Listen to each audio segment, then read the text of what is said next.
Bienvenue sur le podcast Au fil des lunes. Il vous racontera le parcours d'hommes et de femmes mus par la recherche d'une relation différente avec la nature et d'un peu plus de bienveillance en ce monde. Nous vous ferons découvrir nos activités autour du bien-être, que ce soit du yoga, de la méditation, de l'hypnose, du reiki, de la sylvothérapie et bien d'autres thèmes encore. Vous découvrirez les changements que les invités ont implémentés dans leur quotidien et leur transformation au gré des lunes. Alors entrez dans notre salon de thé virtuel.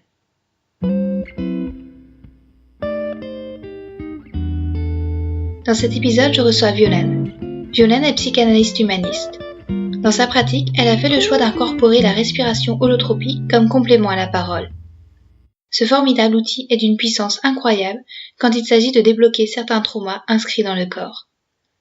Convaincue par cette méthode de respiration profonde, elle propose également des ateliers de respiration holotropique où chacun des participants est amené à partir au plus profond de soi pour des découvertes étonnantes. Revivre sa naissance, rencontrer ses animaux de pouvoir, dénouer des tensions psychiques remontant à l'enfance. D'une nature curieuse et afin d'accompagner au mieux ses patients, elle dispose d'une boîte à outils thérapeutique d'une grande richesse, alliant notamment aromathérapie et luminothérapie. Son empathie et sa douceur l'ont également amenée à se spécialiser dans l'accompagnement au deuil. Une discussion apaisante qui ouvre des portes vers un mieux-être et une expansion de sa conscience.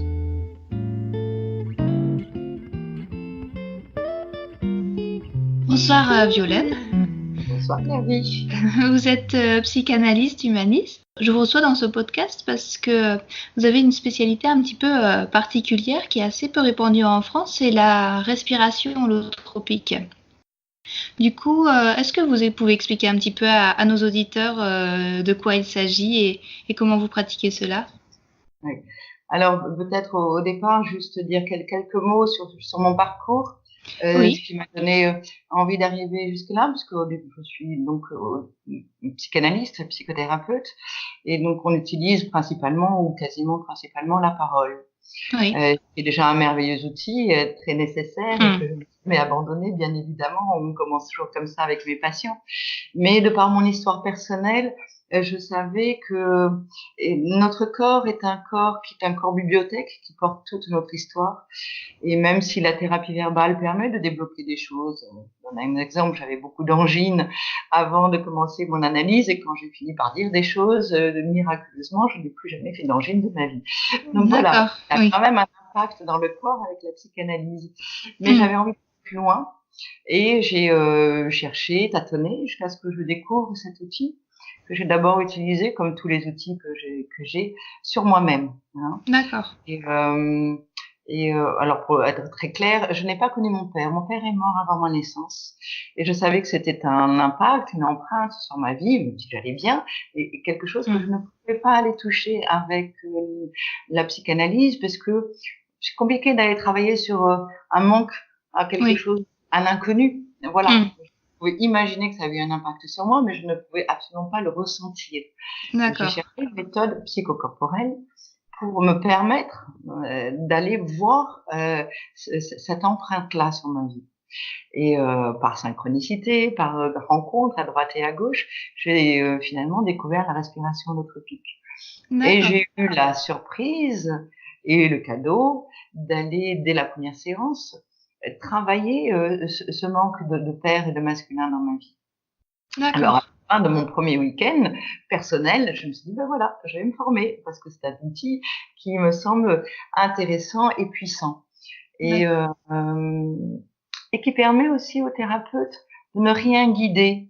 C'est-à-dire qu'on propose le cadre, l'éthique, l'accompagnement, mais c'est la personne elle-même qui fait le travail et qui va laisser son inconscient s'exprimer.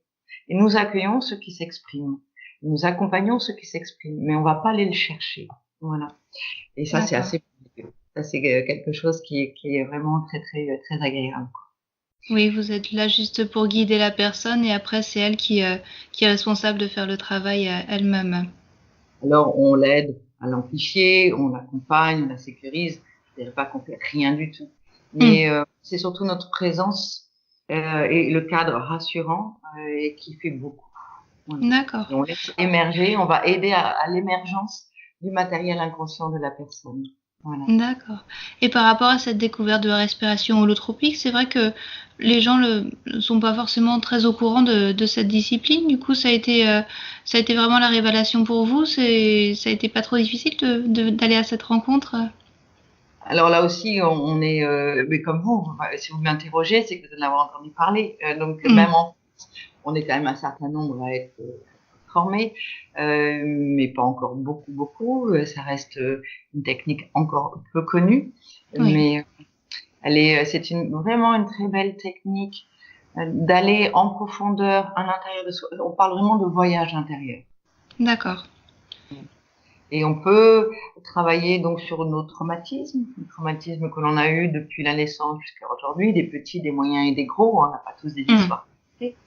Euh, on peut travailler sur tout ce qui touche autour de la naissance, donc Oui. le revécu de sa naissance, ce qui amène un surplus d'énergie dans la vie. Même quand ça s'est bien passé, ça reste un trauma. Le bébé travaille beaucoup pendant ce passage-là et Oui. il lutte pour aller vers la vie et on en garde trace. Donc c'est important. On peut revivre comme ce que j'ai vécu, donc des choses qui sont passées pendant la grossesse de la maman. D'accord. Moi, c'était un deuil, mais je viens recevoir quelqu'un la maman lui a eu un accident de voiture pendant la grossesse. Et il a été imbibé de cette peur, de ce stress-là, de cette panique et de presque toucher à la mort. Donc, Oui. ça a une empreinte sur sa vie. La D'accord. respiration tropique permet aussi d'aller jusque-là. Et puis après, on va agrandir encore le champ des possibles. C'est-à-dire que ça va toucher à tout ce que Jung appelle les archétypes. Un exemple très simple, si vous êtes quelqu'un de très timide, que pendant la respiration holotropique, vous allez ou vivre ou voir que vous êtes dans la peau d'une panthère ou d'une guerrière et que vous allez laisser ça se déployer, mais c'est une ressource. C'est une ressource que vous avez contactée à l'intérieur de vous sous une forme imagée, symbolique, archétypale, mais qui va vous servir dans la vie quotidienne. C'est-à-dire que la prochaine fois que vous allez demander une augmentation à votre patron, vous opposer à votre adolescent un peu compliqué, eh bien, vous allez pouvoir faire remonter en vous cette énergie de la guerrière ou cette énergie de la panthère. D'accord. Et ça, les archétypes, c'est assez innombrable. Chacun va avoir des connexions avec certaines images plutôt qu'avec d'autres. Et c'est souvent très poétique et très fort et puissant. Et c'est très joyeux. Oui, c'est des images qui viennent différemment à chaque personne pendant leur séance de respiration, c'est ça? Oui. Certains vont avoir sous forme d'images, donc comme si c'était au cinéma. D'autres vont le ressentir dans le corps. D'accord. Et il n'y a pas une bonne et une manière de le vivre, c'est celle qui va nous parler. Les gens n'auront jamais de vision et d'autres n'auront jamais vraiment ce travail du corps qui se met en route. Et voilà, chacun trouve son chemin à travers ça. Il n'y a pas une forme. Pour ça, il n'y a pas une bonne respiration holotropique et une mauvaise respiration holotropique. Il n'y a pas de jugement à avoir. C'est celle qui est juste pour vous et sous la forme qui vous est propre. D'accord. Et est-ce que vous pourrez nous décrire un petit peu une séance type, par exemple, pour les personnes qui ne savent pas ce que c'est, à quoi ça ressemble? Alors, je le propose de deux manières. Je le propose soit sous une séance individuelle, soit dans des groupes assez grands quand je vais à Paris, et des groupes plus petits, parce qu'ici, ma salle est plus petite. Mais de toute façon, ça se déroule à peu près de la même façon. On fait rentrer la personne dans une relaxation relativement simple. Et puis, on va amplifier la respiration. On va faire une hyperventilation. Donc, amener plus d'air, plus d'oxygène aussi. Et cette respiration ample, profonde, on la garde un certain temps, entre 5 minutes et 10 minutes. Et puis après, le voyage intérieur se déroule et on n'a pas besoin, en général, de revenir à ce type de respiration. Ça suffit. D'accord. Voilà. Et donc, je suis là pour guider dans cette amplification. Puis quand la personne est partie dans son voyage, je suis là pour veiller sur elle, pour l'accompagner, pour répondre à ses besoins. Quand c'est un groupe, on travaille en binôme. Et donc, il y a une partie des gens qui vont faire la respiration holotropique le matin et l'autre l'après-midi. Et le fait d'être accompagnant est aussi très thérapeutique. C'est-à-dire qu'on soigne le lien. C'est le lien qui nous abîme. Généralement, nos parents ils ont fait du mieux qu'ils pouvaient, mais ils sont pas parfaits, donc on est abîmé dans le lien. puis après, il y a des ruptures amicales, des ruptures amoureuses. Donc, c'est vraiment un endroit qui est des endroits de blessures profondes. Et le fait de prendre soin de quelqu'un et d'apprendre à être à la bonne distance avec eux, c'est aussi quelque chose qui nous réouvre à la vulnérabilité et à la profondeur humaine de l'autre. Et il y a des belles retrouvailles de l'humain. D'accord, Voilà. oui. Voilà. Et ça permet de tisser un beau lien. Ouais, c'est un beau lien. Il y a des belles, il se passe vraiment de très jolies choses aussi entre les personnes. Et les gens qui pouvaient nous paraître ou fermés ou difficiles au début de la journée, quand ils ont montré leur vulnérabilité, on voit derrière la façade, on voit derrière parfois la dureté ou la contenance plutôt que la dureté. Et ça, on découvre que on est tous avec des blessures, donc on prend soin les uns des autres. C'est aussi très thérapeutique. Ça fait vraiment partie du travail. Et les personnes qui viennent vous voir ont tout un trauma à soigner ou pas forcément? Elles se laissent juste porter par un voyage intérieur? On a des grands traumatisés, qui sont pas forcément des grands dépressifs, hein. On peut avoir des grandes blessures et puis quand même pouvoir aller travailler, des choses comme ça, mais des blessures. Oui. Des gens qui ont envie de travailler sur leur timidité, de travailler sur la confiance en eux, et de se découvrir. Il peut y avoir simplement de la curiosité de mais qu'est-ce que j'ai au fond de moi? Voilà, qu'est-ce que je veux vraiment de moi et de la vie? Une question plus existentielle. Donc la gamme des demandes est variée, la gamme des réponses est aussi très variée. D'accord. Et vous trouvez que cet outil est plus efficace que, par exemple, la transe qu'on peut avoir en hypnose? Ça s'y rapproche un petit peu ou alors c'est différent? Alors, je trouve que l'hypnose est un outil intéressant. Hein. Voilà, donc je suis pas en train de critiquer l'hypnose. Non, c'est plus ample. D'accord. Peut-être plus loin et plus profondément encore.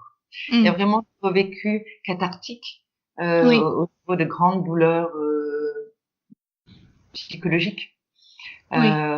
Et des découvertes aussi très très étonnantes de spiritualité, ou spiritualité au sens large, pas religieux, que peut-être aussi, mais de découverte de ces guides spirituels, de connexion avec des animaux de pouvoir, donc on se rapproche du chamanisme. Il y a une gamme qui me semble plus vaste. D'accord. Et surtout, on ne guide rien. Même l'hypnose et le thérapeute, il est là aussi pour guider un petit peu. Là, on ouvre un champ de possibles. Et on est là pour soutenir et accompagner ceux qui émergent. Et c'est cette liberté de l'inconscient de la personne que j'adore. Voilà. Et il sait, l'inconscient, notre être profond, il sait ce qui est bon et juste. Donc on va jamais aller plus loin que ce qui est possible pour la personne. D'accord. Voilà. Et c'est une respiration qu'on peut faire quotidiennement ou alors c'est quelque chose vraiment à réserver pour des occasions où on a envie de se requinquer un petit peu? Alors ça va, c'est vraiment thérapeutique. C'est-à-dire qu'au départ, il y a vraiment un cadre thérapeutique. Ce que l'on va voir peut être vraiment puissant, fort. Et par exemple, quelqu'un qui va redécouvrir un inceste, ce jour-là, ça veut dire qu'elle est prête à le découvrir. Mais si elle le fait seule dans sa chambre ou dans son salon, ça peut être vraiment remettre le traumatisme vraiment dans un endroit qui est pas bien du tout. Donc, je ne conseille pas de le faire seul tant qu'on n'est pas aguerri et qu'on n'a pas nettoyé un peu l'émotionnel avec un thérapeute qui connaît la technique. Voilà. D'accord. C'est pas un jouet juste de bien-être. C'est vraiment profondément thérapeutique. D'accord. Parce que tout à l'heure, vous parliez de quelqu'un, par exemple, qui retrouvait l'archétype de la panthère noire. Elle n'aura pas besoin de faire une hyperventilation et de se remettre dans un état qu'on obtient avec la respiration holotropique pour... Non, c'est vrai que l'important, c'est qu'est-ce qu'on va en faire. Alors, on peut vivre des expériences comme ça qui paraissent assez extraordinaires ou étranges, mais moi, en tant que thérapeute, ce qui m'intéresse, c'est qu'est-ce que ça va transformer après. Si c'est juste, on peut vivre ça et puis mettre le souvenir sur une étagère, ça prend la poussière. C'est comment on va l'intégrer, comment on va amener ce changement petit à petit dans sa vie. Peut-être qu'il faudra qu'elle y revienne plusieurs fois en respiration holotropique, 1 fois, 2 fois, 3 fois, pour qu'il y ait une confiance qui devienne assurée et profonde. Mais elle sait qu'elle a vécu, elle sait qu'elle a ça en elle. Et elle va tâtonner peut-être après dans sa vie, elle va avoir besoin aussi de rendez-vous plus classiques pour vraiment appuyer ça en elle.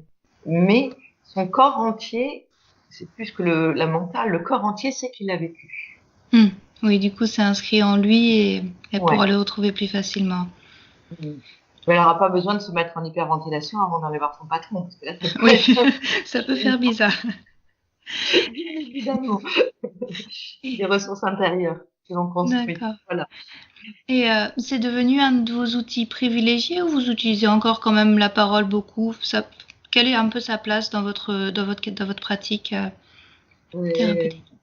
Alors, quand quelqu'un vient me voir pour une thérapie, on va dire plus classique, par la parole, nous commençons par faire un lien et créer un lien de confiance. D'accord. Et il y a un moment où il va y avoir, on va parler autour des blocages, on va parler autour des souffrances, et je vais, à l'intuition, proposer une respiration holotropique. Donc souvent là en cabinet et en individuel. Et quasiment presque tous mes patients y goûtent à un moment donné. Certains, il faut que j'insiste un peu, mais je suis assez têtue comme thérapeute. Et quand je pense que, au moins essayer. Puis, si ça convient pas, ça convient pas. Si c'est, voilà, on crée ensemble le meilleur possible pour la personne. Puis après, pour les groupes, il y a des gens qui viennent, qui sont envoyés par d'autres thérapeutes, qui viennent parce qu'ils ont entendu parler. Comme vous m'avez trouvé sur Internet, ça vous a attiré votre attention. Peut-être qu'un jour vous aurez envie d'y goûter, même si vous n'êtes pas forcément en chemin classique avec moi. Voilà. D'accord. Il y aura toujours après quand même un ou plusieurs contacts pour voir où en est l'intégration. D'accord, oui, c'est pas juste une séance et après on est lâché dans la nature, c'est vraiment, d'accord. Disponible, vraiment, parce que c'est puissant et donc on joue pas avec ça juste comme ça, quoi. Voilà, je tiens à ce sérieux-là, bien sûr. Et c'est des séances qui durent assez longtemps, alors si en groupe particulièrement, j'ai l'impression. En groupe, c'est sur la journée. En groupe, c'est sur la journée parce que c'est le temps de faire connaissance. On met des choses aussi en place. On explique le cadre. Et puis il y a ce doublon, ceux qui pratiquent le matin, ceux qui pratiquent l'après-midi. Quand c'est en cabine avec moi, ça dure 2 heures. D'accord. 2 heures, le temps aussi de prendre toujours un temps de se connecter ensemble, de voir où on en est, quelle est l'intention du travail, même si on le lâche après. Après, la technique elle-même dure 1 heure, puis après, il y a du temps d'intégration. D'accord. Vraiment 2 heures. 2 heures entières. Voilà. D'accord. Et parmi le panel d'outils que vous utilisez, il y en a certains d'autres qui vous sont chers ou que vous souhaiteriez parler un petit peu à nos auditeurs?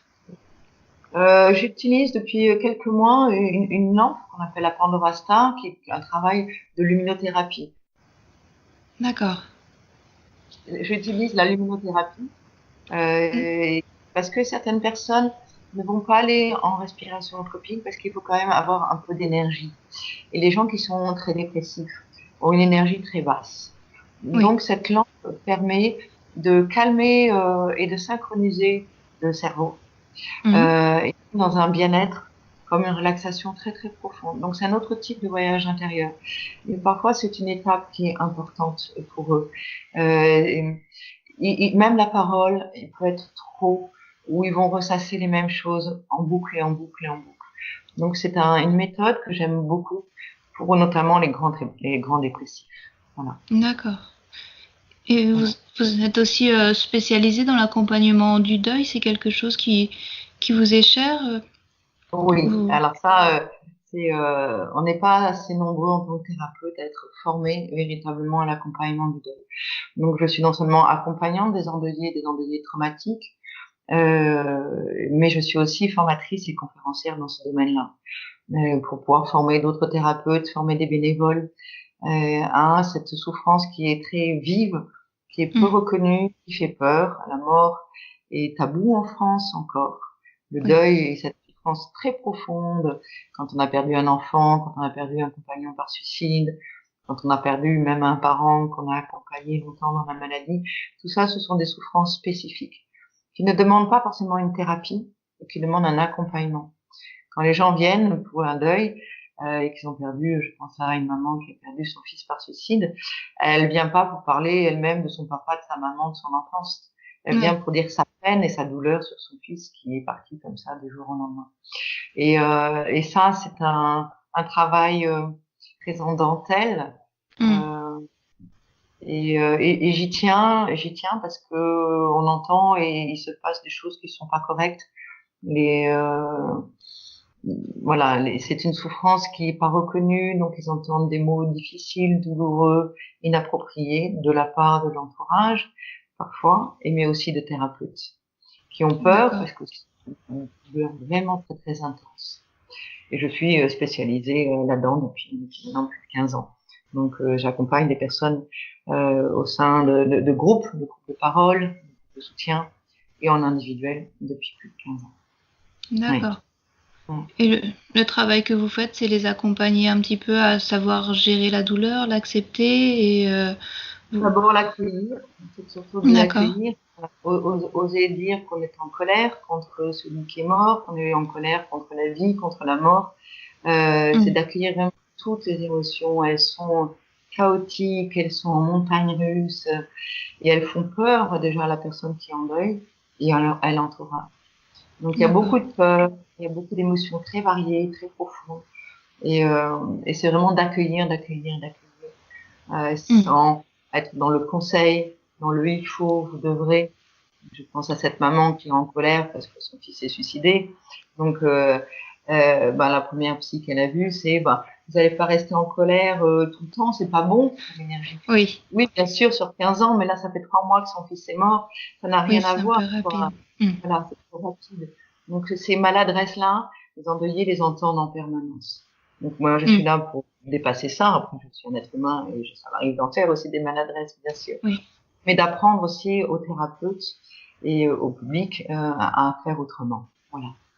D'accord. Et du coup, vous utilisez aussi à nouveau tout votre panel d'outils pour après guider la personne vers un mieux-être et intégrer d'une certaine façon la souffrance et le chemin qu'elle a parcouru. Oui, et c'est là où je peux utiliser les huiles essentielles, les fleurs de bac, tout ce qui peut apaiser, même si c'est momentané, c'est toujours ça qui est pris. Je peux utiliser la luminothérapie, ça va calmer toutes les pensées en boucle, pourquoi il est mort, pourquoi il est parti ce matin-là sans son casque, qu'il a eu un accident de scooter, toutes ces culpabilités, ces questionnements très profonds et qui sont très fatigants. Si on a ne serait-ce que de temps en temps 1 heure où on se calme, c'est de la ressource. Et après, le temps où on va mieux s'agrandir. Parce qu'au moment où on retourne vers une vie pleine et entière, marquée par ce drame, on retourne vers la vie. Moi, je suis là pour accompagner le retour à la vie, rechoisir la vie. C'est ce qui n'est pas simple. Bien sûr.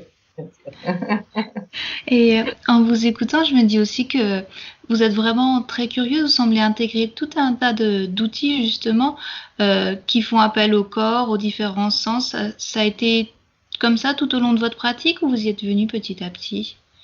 Par exemple, les huiles essentielles, les fleurs de bac, tous les psychanalystes n'en font pas forcément usage, donc ça a été dès le départ ou voilà, c'est quelque chose de... Je pense que j'ai une nature curieuse, mais je suis bien sûr pas la seule. J'ai beaucoup d'amis thérapeutes on est toujours en recherche.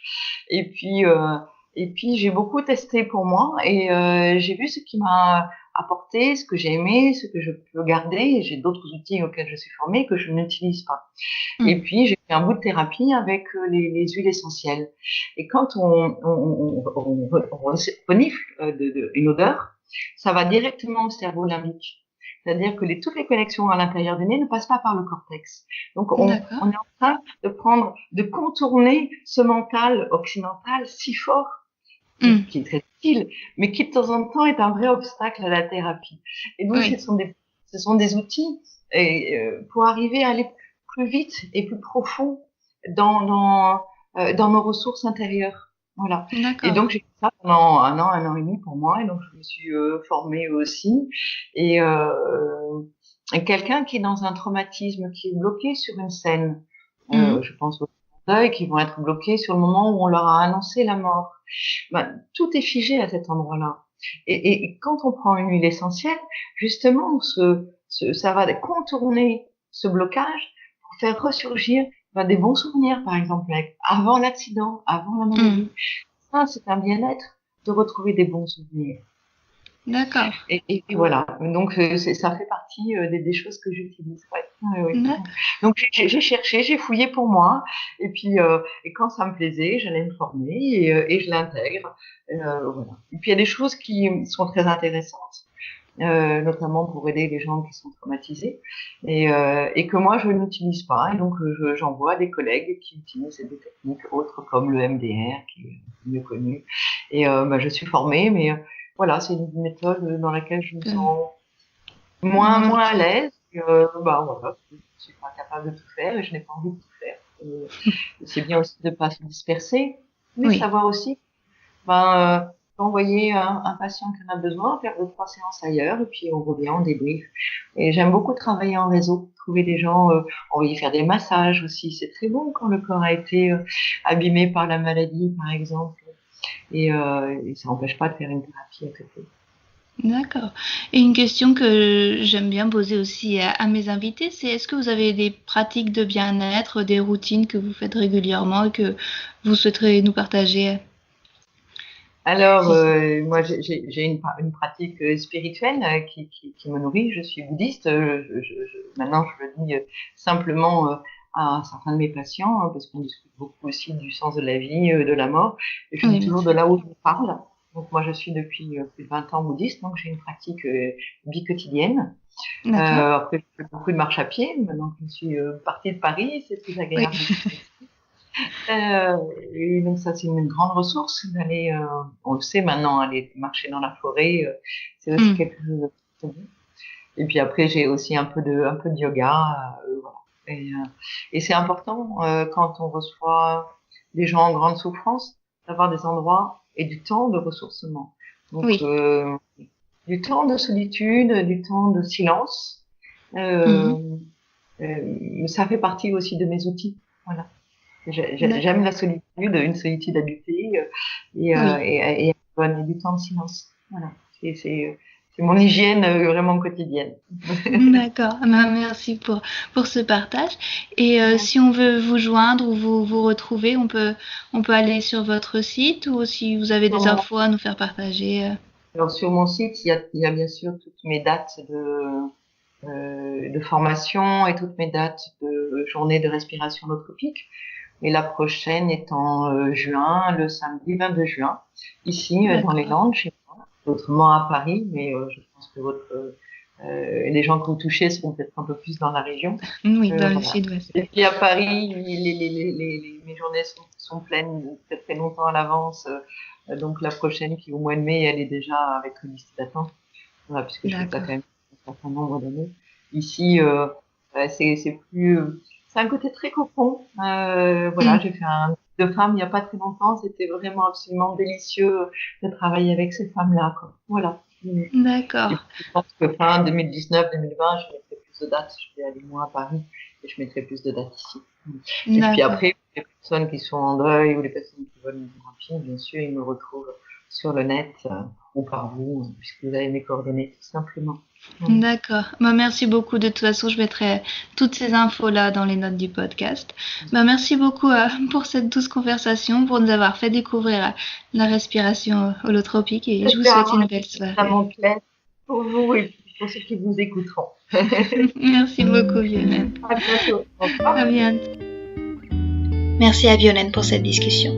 Vous retrouverez toutes les notes relatives à cet épisode dans la catégorie podcast du site clairviyoga.com. À bientôt!